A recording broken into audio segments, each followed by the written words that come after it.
ನಿಮಗ್ ಗೊತ್ತಾ, ಎಲ್ಲ ಹಾಡುಗಳು ಸೂಪರ್ ಹಿಟ್ ಆದ ಈ ಸಿನಿಮಾಗೆ ಮ್ಯೂಸಿಕ್ ಡೈರೆಕ್ಟರೇ ಇರಲಿಲ್ಲ. ಹೌದು, 2002ರಲ್ಲಿ ಬಿಡುಗಡೆ ಆದ ಕನ್ನಡ ಸಿನಿಮಾ ಫ್ರೆಂಡ್ಸ್. ಈ ಸಿನಿಮಾದ ಹಾಡುಗಳನ್ನ ನೀವು ಕೇಳೇ ಇರ್ತೀರ. 100-150 ರೂಪಾಯಿನ ಕೆಸೆಟ್ಗಳು ಬರ್ತಾ ಇದ್ದ ಆ ಕಾಲದಲ್ಲೇ ಈ ಸಿನಿಮಾ ಬರೀ 18 ರೂಪಾಯಿಗೆ ಕ್ಯಾಸೆಟ್ಗಳನ್ನ ಬಿಡುಗಡೆ ಮಾಡುವ ಮೂಲಕ ಮಾರ್ಕೆಟ್ನಲ್ಲಿ ಹೊಸ ಹವಾ ಸೃಷ್ಟಿ ಮಾಡಿತ್ತು. ಅಷ್ಟು ಕಡಿಮೆ ಬೆಲೆಯ ರೇಟಿನ ಕೆಸೆಟ್ಗಳಿಂದಲೂ ಸಹ ಈ ಸಿನಿಮಾ 1 ಕೋಟಿ ರೂಪಾಯಿಯನ್ನ ಗಳಿಸಿತ್ತು. ಮುಂಚೆ ತೆಲುಗಿನಲ್ಲಿ 16 ಹೆಸರಿನಿಂದ ಬಂದ ಸಿನಿಮಾವೇ ಆಮೇಲೆ ಕನ್ನಡದಲ್ಲಿ ಫ್ರೆಂಡ್ಸ್ ಅಂತ ರೀಮೇಕ್ ಆಗಿತ್ತು.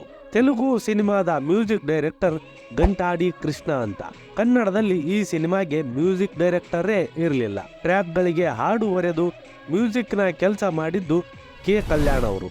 ಈ ಸಿನಿಮಾದಲ್ಲಿ ಬರೋ ತಿರುಪತಿ ತಿರುಮಲ ಅನ್ನೋ ಸಾಂಗ್ ಅನ್ನು ಸಹ ತಮಿಳು ಮ್ಯೂಸಿಕ್ ಡೈರೆಕ್ಟರ್ ದೇವ ಅವರ ಒಂದು ಸಿನಿಮಾಯಿಂದ ಕಾಪಿ ಮಾಡಿದ್ದು.